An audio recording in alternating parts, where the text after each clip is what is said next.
Everything you ever wanted to know about business, but you were afraid to ask. How do I start my business? How do I raise the finance?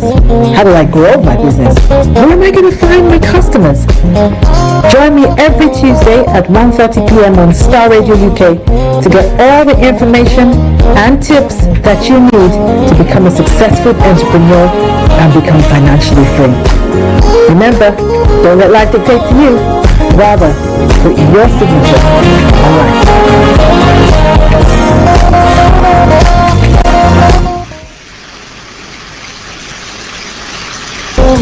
Hi everyone, it's your girl Bebe Clement, the author of How to Go From Employee to Entrepreneur and the host of your weekly business show, Bebe Means Business, the show where we discuss everything you ever wanted to know about business but you were afraid to ask. How do I start my business?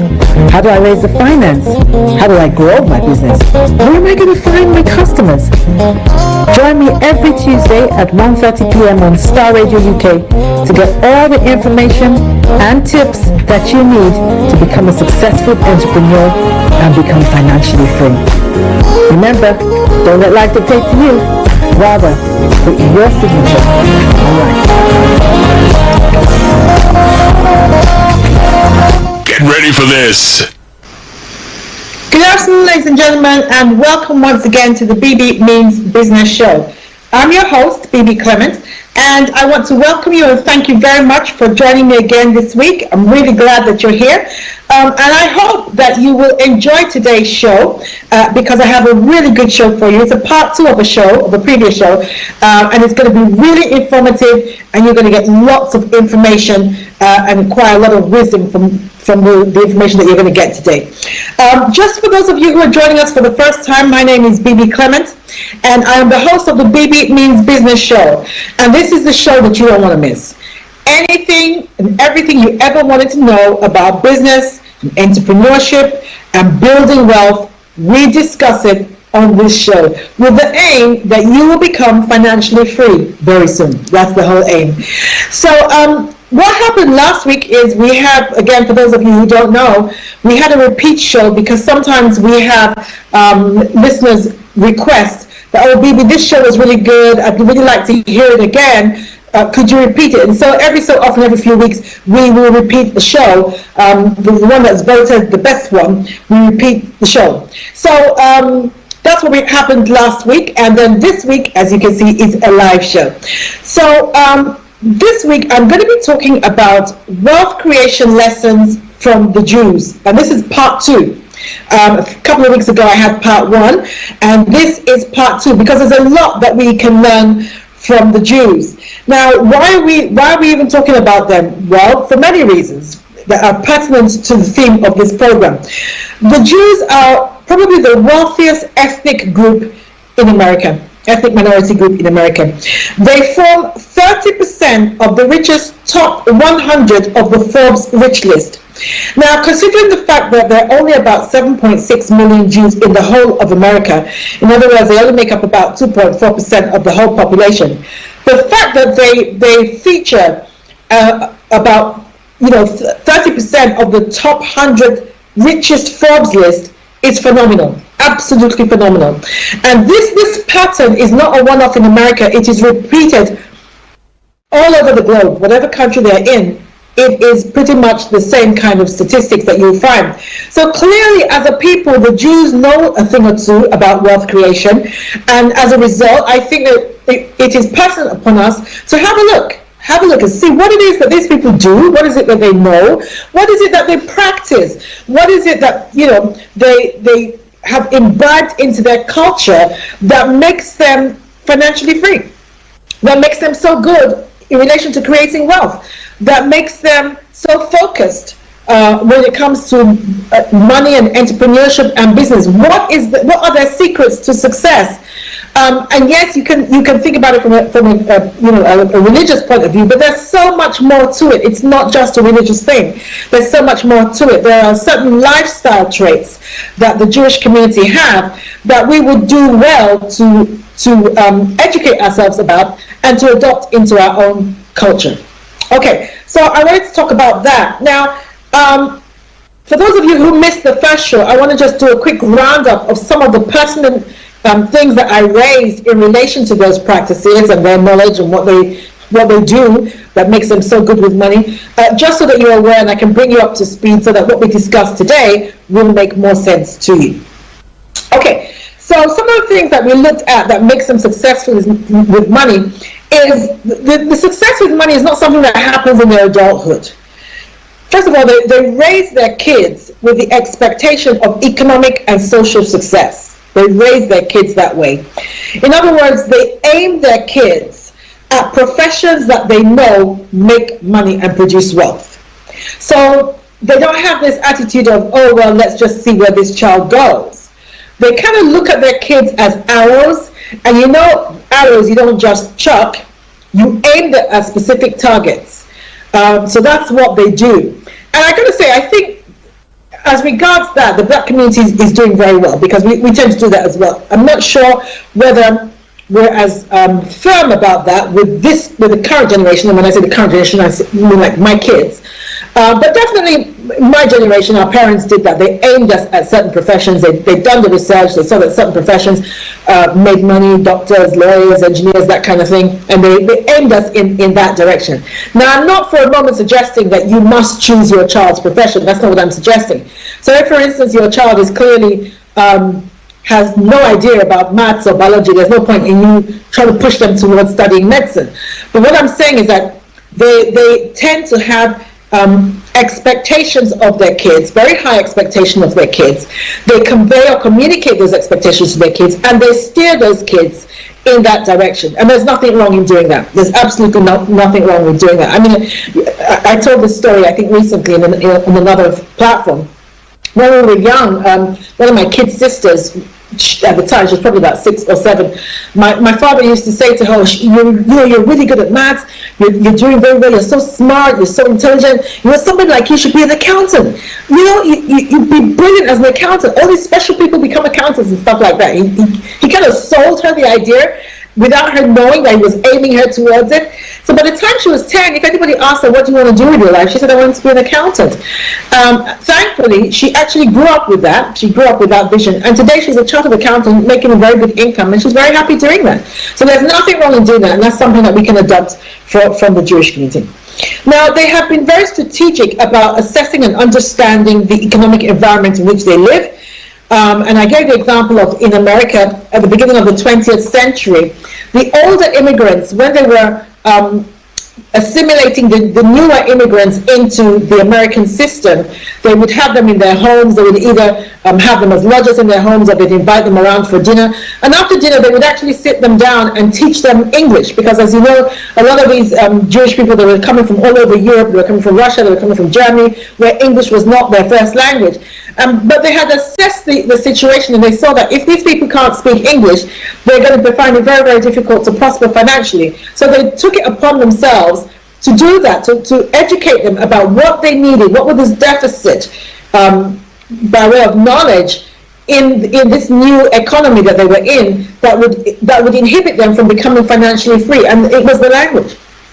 And so they took it upon themselves. Again, I think this is something that we should adopt.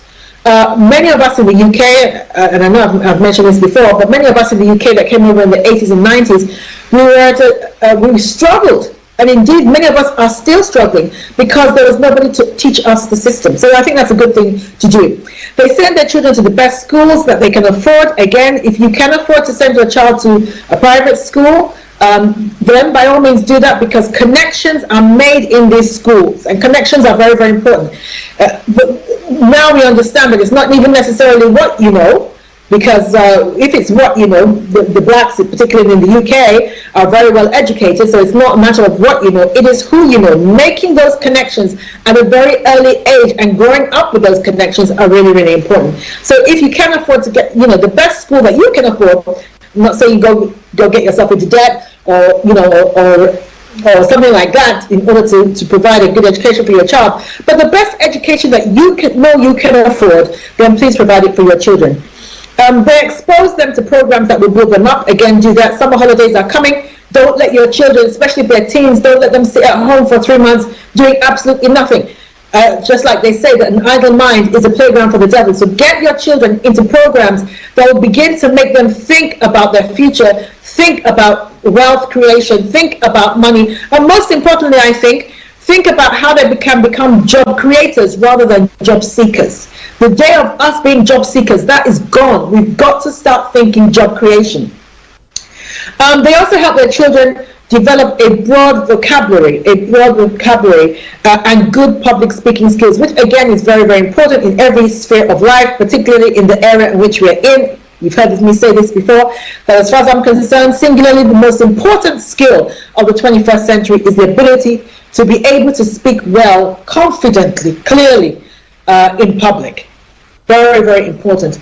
They also have a number of free loan societies where they lend money to new immigrants. Again, this is something I think we should adopt. For that to be a success, of course, they show integrity in financial matters. Again, something that we need to adopt. Okay, they have a number of foundations that support community services, and I think that's important as well. All right, so I think that's pretty much brought us up to speed. So I want to welcome you once again, if you're just joining us, to Wealth Creation Tips from the Jewish Community, Part 2. Wealth Creation Tips from the Jewish Community, Part 2. So here's the first one. Jews zealously deploy their wealth and time for charity and social action. Now, for those of you who listened to the first part of this program, you remember that I said that one of their views, or one of their principles, is that if you take care of your own will take care of you. And part of them taking care of their own is to deploy their wealth and time for charity and social action. Now, this is really, really important, and I think this is an area that we can improve upon, because a lot of times in my community we are very focused on chasing the money. We don't see the bigger picture. And so I think it's important that we engage well-organized and large-scale efforts to raise funds for our causes, educational causes, health causes, business causes, whatever it is. I mean, can you imagine if we had an organization in the UK that provided interest-free loans for Black-owned startups? Can you imagine how that would work? What that would do in helping people? Because one of the things, I was reading a report recently, and I'm going to actually discuss that report, I think, next week or the week after. I was reading a report about Black entrepreneurs in the UK, and one of the biggest issues is our lack of access to funds, our lack of access to startup funds and growth funds. So if we had our own, we wouldn't have to go cap in hand to other communities. If we had our own organizations that could provide a seed fund to people who are starting up businesses that come from our community, that would help so many people, because a lot of people, their business doesn't get off the ground, not for lack of ideas, not for lack of wanting to do what they want to do, not for lack of desire, and not for lack of expertise, but because they don't have the money. So I think that's something that we should look at. I found it interesting when I was doing a bit more research about this. I was reading a particular book, Business Success, Jewish Wisdom for Business Success, and this is a book by Rabbi Levi Brackman. And he was saying that the mentality behind giving, or the mentality behind deploying their wealth for charity and social action, is not just to give. The aim is to ensure that you produce an independent recipient. An independent recipient. In other words, what they're saying is that the aim of giving to you is to help you get on your feet. Not just to give to you for the sake of giving to you, so that you remain a charity case and you come back again next year for the same thing. No, the aim is to give to you so that you can stand on your own 2 feet. You can become productive, and you are now in a position to help somebody else. And again, I think this is really, really important, that we don't become continuous beggars, or continuously seeking for help. That should really be a one-off. I think it's important that we do that. Okay, my phrase would be each one reach one. That's what we should be thinking. Each one reach one. What can I do to lift my brother out of financial poverty? What can I do? And then once he's lifted, he should automatically be thinking, what can I now do? Now that I'm standing on my feet, what can I do? Can I go into schools and teach children how to have good financial habits? Can I help single parents? Can I just, start an organization that helps single parents who want to go into business? All kinds of things. There's so many things that we can do to help each other. I spoke about free loan societies that help Jewish immigrants get on their feet. Again, if we could have that, everybody coming into the UK from perhaps Africa who wanted to start a business, they'd have access to loans or grants that we could assist them with. Now, I wanted to look at their purchases, the way they spend money, because I think this is an area that holds us back in our community, the way they spend money and what they spend money on. Now, when you think about major purchases, major purchases, your main purchase in life, or probably the largest investment that you will make in life is probably your property, where you live, or property that you buy to as an investment. But buying a home is usually your greatest investment. Once that is out of the way, the next thing, or your next major purchase is most likely your car. And what you drive, I think, is a good indication of what is driving you as a person, what you drive. Now, I discovered that the average Jewish person does not believe in leasing cars. Isn't that interesting? They don't believe in leasing cars. They would rather buy a fairly used car outright, because they understand that a car is not an appreciable asset, and they are in the habit of buying appreciable assets. Now, ladies and gentlemen, this is really, really important, because sadly, the majority of our community spends a lot of money on depreciating assets. The women in my community spend a lot of money on things like lace, shoe and bag sets, things like that, rather than appreciable assets. So I want to stick to the whole issue of buying a car. A car loses its value, or begins to lose its value, the minute you drive it out of the showroom. In fact, I was reading some research a few years ago, and they were saying that if you drive your car, if you lease a car, and you drive it to the end of the road, and you turn around, and you go back to the showroom, and you offer that car for sale, they will offer you most likely within the range of something between 20 and 25% less than what you just bought it for before you drove it out of the showroom. Can you imagine that? That something that we spend so much money on loses its value at such a rapid rate. In fact, they say that a car loses most of its value, whether you lease it, whether you buy it outright, whether it's secondhand, most of its value within the first year of its purchase. So really, does it make any sense if you are on an average salary, you don't own your own home, and yet you're spending tens of thousands in leasing a car? Does it make financial sense?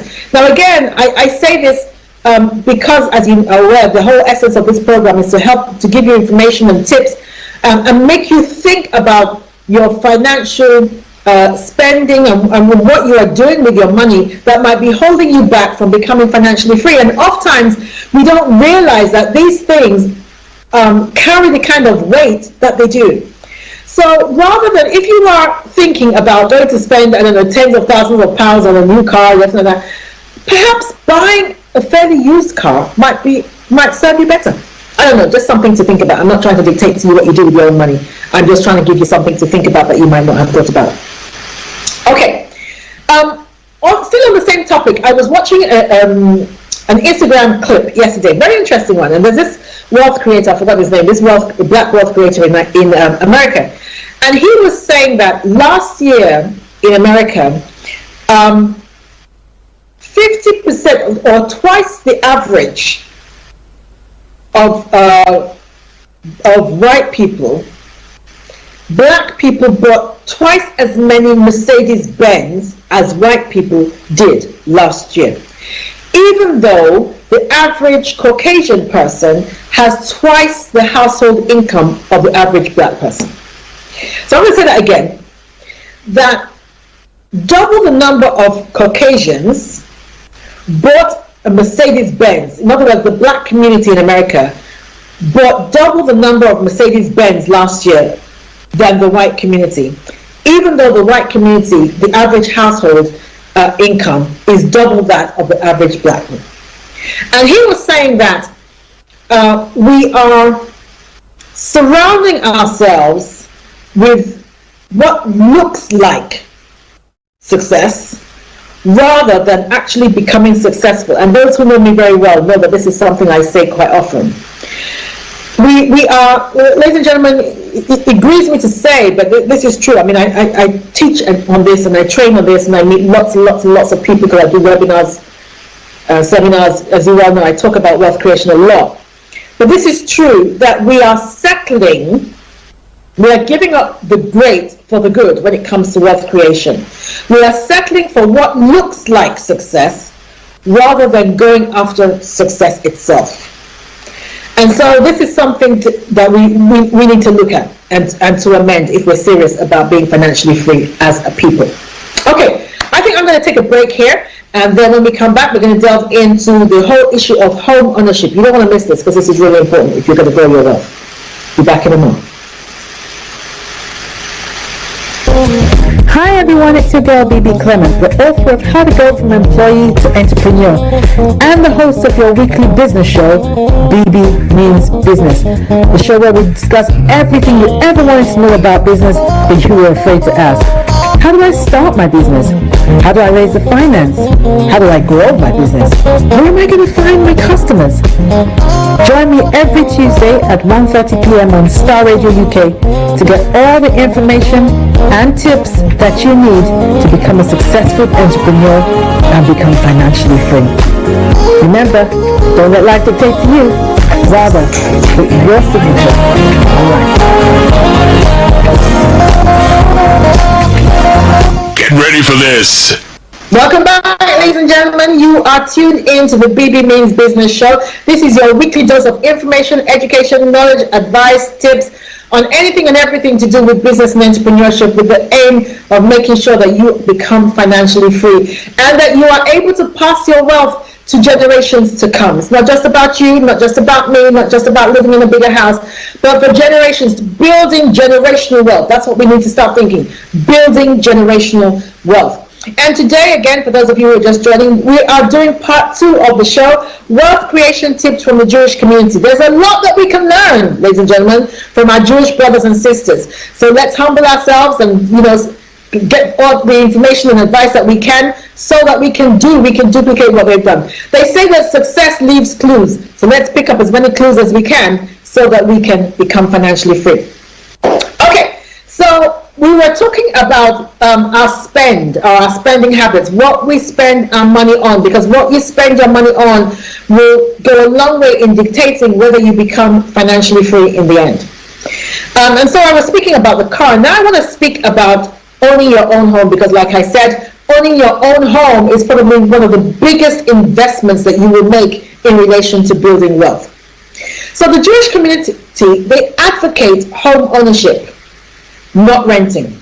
They frown upon renting. And I was thinking about this actually, and I was thinking about all my Jewish friends. I don't actually have any Jewish friends that don't own their own home. In fact, not just one home. They own, all the ones I know, own many homes, not just the one. So I didn't realize that this was part of their thinking in relation to finance. They advocate home ownership and frown against renting. Now, I'm going to spend a little bit of time here because this is really, really important that we get this. And for those of you who are renting, can I just say this up front? This is not to embarrass you or to make you feel bad about yourself. I rented for many, many years. But all I'm trying to help you do is to dream bigger, to aim higher, to achieve more by way of financial success. That's what I'm aiming to help you do. So please receive it in the spirit in which it's said to you. Now, I want to do a little bit of educating. Now, we live in a capitalist society, and I've said this before, most countries in the world right now practice to some degree, some level of capitalism. But we live in a capitalist society, and in a capitalist society, ownership is everything. It is what you own that makes you wealthy. It's not what you rent, it's not what you lease, it's not what you borrow. It is what you own that makes you wealthy. That's how a capitalist society works. Whether we like it or not, that's just how it works. Now, the importance, I want to emphasize the importance of owning your own home, again, to provoke you to want to do it. So, some of the advantages of owning your own home. A home tends to appreciate purely by market forces, capital gains, purely by market forces. And that means that when you buy your own home, except there's a property market crash, outside of a property market crash, and actually that's actually a good time to buy property because seasons change, it can't crash forever. But aside from the property market crash, when you buy a home, you don't necessarily have to do anything to it. The market itself will make it appreciate in value. And so that's one of the main reasons why it's a great investment. It's a great investment. Another advantage of buying your home as opposed to renting is when you rent, if anything happens to you, you can't pass it to your children. You can't pass it to your children. I've actually known family members whose names were not on the tenancy agreement, and then the named tenant died, and the council asked them to leave, even though they've been there for years. But the council are not obliged to house them. They were not the tenant. So again, this is really important when it comes to when you're thinking about building wealth, that you acquire a property so that you can pass it to your children. And you know the interesting thing, one of the things I discovered when I was renting was that I was actually paying in rent the equivalent, if not more, than what I would have been paying by way of a mortgage. So you're not necessarily doing yourself any favors by not getting a mortgage. So yes, so that's important. You can also lend against it. You can lend against your property. You can increase its value by doing just very minor work on your property. Do you know even painting your house can increase the value? Let's not even talk about adding a room. We added a room to the house that we live in, and it went up by about 40,000 just by adding a room. So there are things that you can do, just painting it, doing something like changing the electrics or stuff like that, or adding a kitchen or extending the back of it. There are certain things that you can do that can increase the value of your home tremendously. So, and again, you can't do that when you're renting. You can't extend the building when you're renting. It's not yours. So those kind of things you got to be careful about, and you do actually need the permission of the landlord if you are going to make major changes to the property. You can use it to increase your income. In other words, you can make it work for you. So you can rent out one of the rooms. Let's say the kids have gone off to uni and you've got some spare rooms. You can rent out some of the rooms and start getting money for that. You can do Airbnb. There are all kinds of things that you can do now with your property that will bring in money into your pocket. It's an asset. It's an asset, and an asset is supposed to be putting money in your pocket. You can use it as collateral. In other words, you can lend against it. So you want to go to the bank, and maybe you want to start a business, and you don't have the cash. You don't have enough cash. You can go to the bank and say, listen, I own a property, or I own a couple of properties. If you can lend me the money, this is what I'm going to use as collateral. Now, again, if you are renting and you go down to the bank and you don't have any other investments, and somebody comes along who owns their own property and has consistently been paying their mortgage on time, who do you think they're going to lend the money to? It's a no-brainer, really. So again, you can see the reason why it is important that we buy property if we're serious about building wealth. Okay, I'll get off the property issue. Another thing that the Jews do is they tend to avoid fear-driven reactions when it comes to business. And they understand the connection between other things in their life that may have a bearing on their ability to do well in business. So for instance, I understand that they do everything possible to avoid fights because they understand that fights and disagreements, particularly in business, they drain you. And so rather than spend time arguing whose name is on the door and who didn't do what and all that kind of thing, they are their mindset is solution driven. How do we get past this and how do we move forward?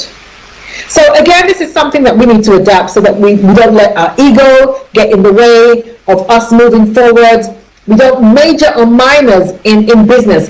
And I say this because I often see it. I remember a guy telling me a few years ago, he was an African cash and carry owner, and he was doing very, very well. And there was another guy in the same vicinity who was also doing well. So there were competitors in the market. So he just thought, you know what, if we work together, we could actually do better. We could have a greater reach. So he set up a meeting with the guy and said, listen, you know what, let's join forces. Let's join forces. And then we can, if we join forces, we can lock up this whole area that we're based in South London. We can lock up the Southeast in relation to, buying African products, rice, beans, gari, all those kind of things. We can lock up the market. And so the guy said, you know what, I think that's a really good idea with the kind of reach that we both have. Let's do that. So they decided to set up another company that they would both own, and they would progress from there. After a while, I was asking, what happened? I haven't seen any signs of this company. He said, Bebe, do you know what? It's not going to happen. I said, why? He said, because we were arguing over whose name was going to be on the door. And in the end, I said to the guy, all right, you know what? I don't care. You call it whatever name you want to call it. So let's say it was intended to be, let's say Bebe and Archie were going to go into business. They were arguing over whether it should be Bebe, Clement and others, or Archie and others, or something ridiculous like that. And as a result of that, the negotiations broke down, and it didn't happen. And it was such a missed opportunity, because they would have done exactly what they were proposing. They would have locked up the market. But again, let's not major on minors, because we do ourselves a disservice, and it hampers our growth. Okay, just to say, ladies and gentlemen, that this is a live show, and we like to hear your feedback. If you have any comments or you have any questions that you want to ask about the show, then please do. I'm going to take a break in a little while, and then you can, depending on where you're joining us from, if you're joining us from Facebook, just put your questions or your comments in the chat, and I will read them out. And if you are joining us from Twitter, our Twitter handle is @StarRadio. You can do the same thing, and we will read out those questions. And of course, if you're joining us via WhatsApp, you can dial 07539 661 744. That number again, 07539 661 744, or email us at info@StarRadio UK, and we will call out, or we will read out any questions or any comments that you may have, or we will just give a shout out to you because you have joined us today. So thank you very much for that. Okay, just before we go to a break, I just wanted to mention, for those of you who don't yet know, now the Bebe Means Business Show is open for you to promote all your goods and services, your products and services on the show. So you can advertise on the show now. Something's going to go up during the break. It will give you all the information about that. You want to play a jingle, you want to be a guest on the show, you have a new product coming out, you have an event that you want to promote. There's lots of ways in which you can promote yourself now on the Bebe Means Business Show. And the Bebe Means Business Show has about a 3,000 viewership every week. So this is not a market that you can afford to ignore. And particularly if you are trying to get into the African market, because we have a wide following in the African market, this is the show to advertise on. All right, ladies and gentlemen, I'm going to take another break, and I'll be back in a minute, and we will continue with getting our tips from the Jewish community. Hi everyone, it's your girl Bebe Clement, the author of How to Go from Employee to Entrepreneur, and the host of your weekly business show, Bebe Means Business, the show where we discuss everything you ever wanted to know about business but you were afraid to ask. How do I start my business? How do I raise the finance? How do I grow my business? Where am I going to find my customers? Join me every Tuesday at 1:30 p.m. on Star Radio UK to get all the information and tips that you need to become a successful entrepreneur and become financially free. Remember, don't let life dictate to you. Rather, put your signature on life. Get ready for this. Welcome back, ladies and gentlemen, and thank you once again for tuning into the Bebe Means Business Show. And as you know by now, we are taking tips from the Jewish community for wealth creation. We're having a look at some of their practices and their mindset and things that they do, their culture that they've imbibed, things that they've been imbibed into their culture in relation to wealth and becoming financially free that we can learn from. Success leaves clues. So let's pick up on those clues so that we can do the same as well. Okay, so just before the break, we were looking at the importance of owning your own home and getting into the property market. I wanted to say this. A lot of people say to me, Bibi, there's no way. The property market is off the charts at the moment. There's no way I can afford to get into the property ladder. That is no longer true. That's no longer true. And I'm just going to give a very quick example. Some time ago, we had the honor of having a lady on the show called Bimbola Osagye, and she owns a property investment club whereby you no longer have to have 200, 300,000 to buy your own property. She has a lot of people pooling their resources together and then having different property investments so that you can own property. So it might be that, you know, a group of people buy a property, they just do it up. It's a property that needs renovating, they do it up, they then sell it, and everybody shares the proceeds depending on how much they put in, that kind of thing. So, you know, obviously she's not the only one. I'm just talking about her one because it's one that I know of. But there are, if you do your research, there are investment clubs now that you can become a part of. You no longer need to have the whole set of money to be able to join the property market. There are ways and means in which you can become a part of the property ladder or the property market without having all the funds yourself, or not have, you know, contributing all the funds yourself. You can join forces with other people. They can show you how to do it. It's not as difficult as it was back in the day. So no more excuses, ladies and gentlemen. Okay, another thing that the Jews do is they make sure that they deal with fear. They deal with fear in business because, you know, fear often promotes inaction in business at a time when action is needed, especially where instinct or gut feeling is required in business. If an opportunity might come along, it might have a very small window, a period of time, and your gut or your instinct says, yes, this is for me, I gotta jump, I gotta do it now. If you are paralyzed by fear, that opportunity may pass you by. And I'm telling you, ladies and gentlemen, sadly, there are some opportunities in business that never come around again. So you've got to deal with the element of fear. What is the worst that can happen? The worst that usually happens is that you lose money. That's the worst that can happen. So what? You can lose money and make it again. Now, I'm not saying that you should be foolish and, you know, take out all the equity in your home and splash it out on some business idea that's not been tested or tried. But you must have an element of risk and make sure you are not paralyzed by fear. So when a business opportunity comes along, a good thing to do is to question yourself and say, what is making me hesitant about this? If it is fear, then you need to deal with that. You need to deal with that because, like I said, it will paralyze you and will make you lose opportunities. Okay, now when dealing with fear, one of the things that you need to do is think about how your business should be changing and see if it is fear of the unknown or fear of uncharted waters that is keeping you loyal to something that is no longer serving its purpose or serving your business well. So you need to look at that. So I actually wanted to challenge you this week, over the next 28 hours or for the rest of the week, have a look at all your business practices. Have a look at all your business practices. And be honest with yourself, and sometimes you might need somebody else to have a look at it because sometimes we are in denial about some of the things that we're doing. Look at your business practices and see what is no longer working. What is no longer working for your business? I remember we had a young man on the program a little while ago. His name is Sam Henshaw. He's a singer-songwriter, very successful singer-songwriter. Shout out to Sam Henshaw, actually. He's on a tour in America at the moment. And he was saying that one of the things that he was afraid of when we asked him, what have you learned about the business side of music? He was saying one of the biggest lessons he learned was that he was afraid to let certain people go.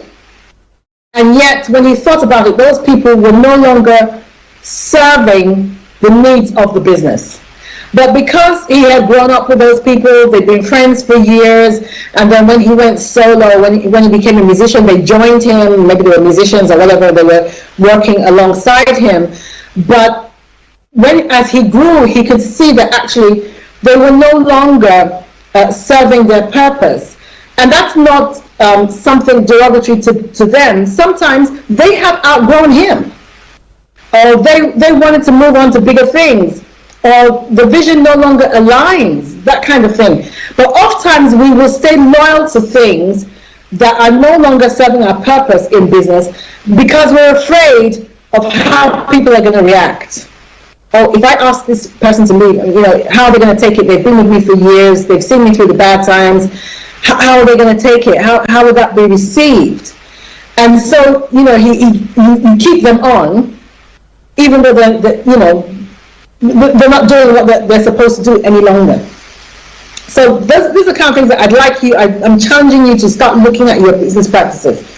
What is working in your business that might need tweaking? So, for instance, you might want to look at your website. Is your website still fit for purpose? Perhaps when you started it and you were a one-man business and you were maybe offering just one product or one service, it was fine. But now you've grown and you're offering different services. Does your website reflect those new services? So I remember when I first of all started, I hadn't written the book at the time, so maybe I was just promoting speaking engagements in the area of wealth. But now I offer speaking engagements